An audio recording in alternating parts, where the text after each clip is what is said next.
ACR ADA Design and Builds educational short series videos on some of the most popular myths that are out there and clarification on some of the most common topics. We hope to add some clarification today. My name is Tony Gashard. I'm the president of ACR Design and Build. Today we have our team member Jason, who is our CASP inspector. Jason is CASP numbers down in the 400s. In addition to being a CASP inspector, again, Jason is a DSA inspector who works in the field every day. He inspects physical work being constructed by contractors. This allows Jason to be at the top of his game, which is why he is part of our team and we work very well together. In addition to that, if you're caught up in these ADA lawsuits, we have an ADA expert legal counsel who is also part of our team but separate. Jason is not an employee of ACR. We have that in place due to conflict. We want Jason to be completely free to come back and evaluate our work and say, hey, you know what, Tony, something's not right. Then it's on us to make that correction. So it adds one more layer of protection for our clients. But today we're going to talk about a topic that is almost on every particular case or every job we come onto, and it's readily achievable. And oftentimes our clients come to us and say, hey, we don't have the capital. And of course, at that period, we don't know their financial situation, the history of the property, what have you. The attorney doesn't either.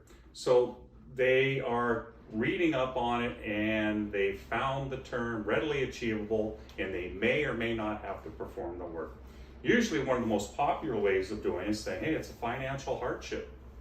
Well, if you read the intent of readily achievable, or perhaps have your counsel or our counsel can explain it to you, if you go on and read it, it'll also state that the plaintiff can also request through discovery multiple items, such as an appraisal on the property to see if there's any equity in it. Is it held in title of a parent company that has multiple properties and capital available to make these corrections?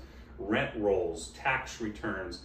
You can run through the ringer of providing all of this information and still not have a platform worthy of standing on when you could have simply made the corrections, which is why we always push our clients to become compliant the first time. But you know, this is a detailed question, so I want to make sure that Jason elaborates on what I've just stated in detail. So Jason, you know, I know you run into this stuff on a daily basis, so what are your thoughts? Well, the definition in the ADA of readily achievable is able to be done without too much effort or expense. Then the very next sentence says cost may not be a factor in determining whether or not an element is readily achievable. So when you're trying to prove something being not readily achievable, you cannot take the entire CASP report and say this is going to be too much, this is not readily achievable. You can only break out one item. You have to do it item by item, element by element. Is your parking space, doing your parking space, not readily achievable? And it can all be, everything can be broken down into being readily achievable when it is fought correctly by the plaintiffs. And so what I typically tell people when they ask me, and I wish the people writing the book would be a little more specific with this and not leave it so vague. What I tell people, and it's gonna sound sarcastic, but if it costs you less than 3 more lawsuits in the next 10 years, I advise you to take care of it. Yeah, I would agree. And what we're finding, we just had a client that had 3 lawsuits filed within 60 days from different law firms. So while they were making their decision and consulting with their counsel, by the time they were done, I think just in their settlement fees, they were close to $70,000 when the entire project was $22,000 to make the correction.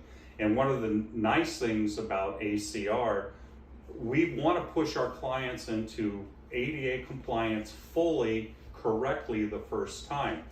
And we recognize that oftentimes due to COVID-19 that there's loss of revenue. We recognize that the owners are losing their tenants left and right. So it's difficult. They're getting hit with these lawsuits, and now they have no way to collect rent.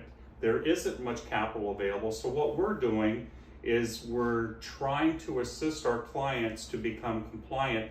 So we're offering extension in the payments.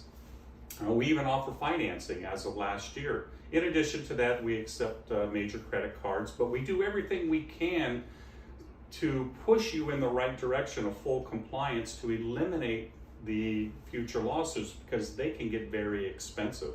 So if you have any questions and you want to check into our financing or follow up on further clarification, feel free to give us a call or send us an email, again, 7 days a week, and we'll get back to you. Thank you.